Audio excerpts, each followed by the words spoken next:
அபார கருணாசிந்தும் ஞானதும் சாந்தரூபிணம் ஸ்ரீசந்திரசேகரகுரும் பிரணமாமி முதான்பகம். அலகிலா விளையாட்டுடையான், கண் கண்ட தெய்வம் ஸ்ரீ ஸ்ரீ காஞ்சி மகா பெரிவாளின் அருள் விளையாட்டுக்கள். ஸ்ரீ கணேச சர்மா அவர்களால் எழுதப்பட்ட நூலிலிருந்து சில அற்புதங்கள். தன்னை நம்பும் அடியார்களுக்கு வழித்துணையாய் வந்த அருள் விளையாட்டில் சிலவற்றை காண்போம். மகள் ஸ்ரீவித்யா அமெரிக்காவில் திருமணமாகி வசிப்பவர்.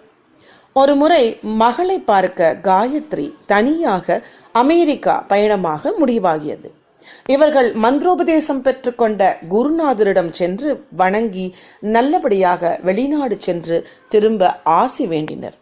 பரமசாதுவான காயத்ரியின் குணத்தை நன்கு அறிந்த குருநாதர், தனியாக அமெரிக்கா வரை போக நீ பயப்பட வேண்டாம் என்று சொன்னவர் வழித்துணையாய் தெய்வத்தின் குரல் புத்தகத்தை கையில் எடுத்து போகும்படியும் இடைவிடாது ஹரஹர சங்கர ஜெய ஜெய சங்கர மகா மந்திரத்தை ஜபித்து கொண்டே பெரிவாளை இடைவிடாது தியானம் செய்து கொண்டு செல்லும்படியும் உத்தரவிட்டார்.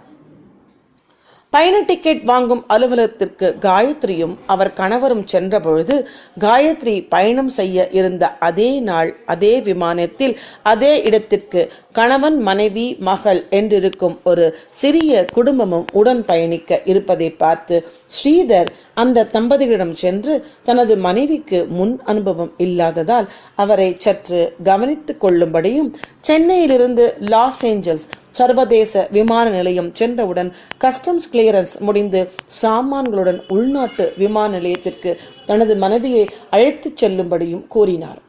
அந்த நல்லவர்கள் தங்களால் இயலாது என மறுமொழி உரைத்தனர். எனினும் பெரியவாள் உதவியும் துணையும் இருக்கும் என்ற நம்பிக்கையுடன் தைரியமாய் பயணம் செய்யும்படி தன் மனைவியிடம் கூறி அவரை வழி அனுப்பினார். முன் ஏற்பாட்டின்படி காயத்ரி லாஸ் ஏஞ்சல்ஸ் விமான நிலையத்தை அடைந்தவுடன் காயத்ரியின் மகளின் சிநேகிதி வந்து அவரை அழைத்துச் சென்று உள்நாட்டு விமானத்தில் ஏற்றி விடுவதாக இருந்தது. ஆனால் விமான நிலையத்தில் காயத்ரி ஓரிடம் காத்திருக்க, வந்த சிநேகிதி வேறோர் இடம் இருவரும் சந்திக்க இயலாமல் போய்விட்டது. காயத்ரி பயந்து போய் பெரிவாளை நினைத்து வேண்டிக் கொண்டார்.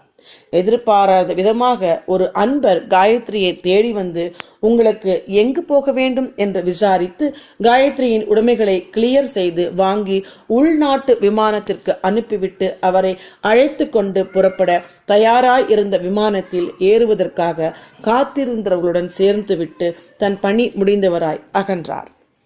சான்ஜோஸ் விமானத்தில் இடம் வேண்டி பல பயணிகள் காத்திருந்தனர்.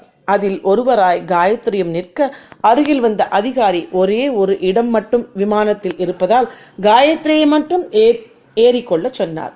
அவரும் மிக்க மகிழ்ச்சியுடன் சென்றார். இதில் ஒரு சுவாரஸ்யம் என்னவென்றால், சென்னையில் உதவ முன்வராத தம்பதிகள் இதே விமானத்தில் பயணம் செய்ய காத்திருந்து இடம் கிடைக்காமல் போய்விட அவர்களுக்கு முன் காயத்ரியை பிரயாணம் செய்ய வைத்தது ஸ்ரீ மகாபரிவா திருவிளையாடல். சான்ஜோஸ் சென்ற காயத்ரி தன் மருமகனும் மகளும் வந்து தன்னை அழைத்து போவார்கள் என்று விமான நிலையத்தில் காத்திருந்தார். நேரம் கடந்தும் ஒருவரும் வராததால் கவலை கொண்டார். சென்னையில் தன் கணவருக்கு தொலைபேசியில் தொடர்பு கொண்டு விவரம் சொன்னார். கவலை கொண்ட கணவர் தவிக்க அங்கு தாயார் வராதது கண்ட மகள் கவலையுடன் சென்னைக்கு போன் செய்ய ஸ்ரீதர் விவரம் சொன்னார். மகளும் மருமகனும் உடனே கிளம்பி விமான நிலையம் வந்த அமைதியாய் தெய்வத்தின் குரல் படித்துக் கொண்டிருந்த காயத்ரியை கண்டு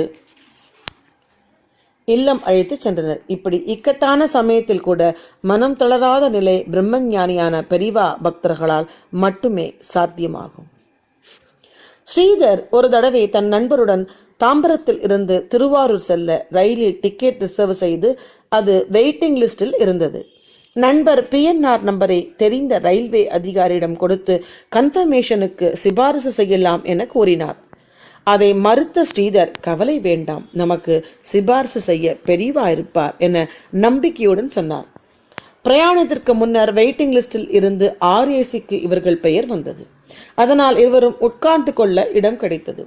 உடன் வந்த நண்பர் ஸ்ரீதரிடம் பரிகாசமாக, என்ன பெரியவா சிபாரிசு இவ்வளவுதானா என வினவ, அப்போது எதேச்சியாக அருகில் இருந்த பயணி ஒருவர் ஸ்ரீதரிடம் வந்து, நாங்கள் 6 பேர் பிரயாணம் செய்கிறோம், எங்களுக்கு படுக்கை வசதி 2 பெட்டிகளில் இருக்கிறது. நீங்கள் இருவரும் அந்த பெட்டியில் உள்ள எங்களுடைய 2 படுக்கையில் படுத்துக்கொண்டால் நாங்கள் இங்கு நண்பர்களுடன் சேர்ந்து பிரயாணம் செய்ய வசதியாக இருக்கும் என்று கேட்டுக்கொண்டார். இன்ப அதிர்ச்சி கொண்ட ஸ்ரீதர் அந்த அன்பரிடம், எங்களுக்கு படுக்கை வசதி கிடைக்கவில்லை, இருக்கை வசதி மட்டுமே உள்ளது என்று கூறினார். நண்பர்களுடன் சேர்ந்து பிரயாணம் செய்ய வேண்டும் என்ற ஆவலில் அந்த நண்பர், பரவாயில்லை, நாங்கள் அட்ஜஸ்ட் செய்து கொள்கிறோம் என்று கூறி ஸ்ரீதரையும் பரிகசித்த நண்பரையும் தங்களுக்கு ஒதுக்கிய இடத்திற்கு அனுப்பி வைத்தார். படுக்கையில் ஏறி சுகமாய் படித்துக்கொண்ட நண்பரை பார்த்து ஸ்ரீதர், பார்த்தீரா பெரியவா சிபாரசின் பலனை, இப்போது என்ன சொல்கிறீர் என்று கேட்டு சந்தோஷமாக சிரித்தார். இப்படித்தான் நடக்கவே இயலாது என்பது கூட எளிதாக நடந்துவிடும் பெரியவா அருளால். நம்பும் அடியார்கள் வாழ்க்கை பயணத்திற்கு துணை புரியும் அந்த கருணை தெய்வத்திற்கு இந்த பயணங்களுக்கு அருள்வதா பெரிய காரியம்?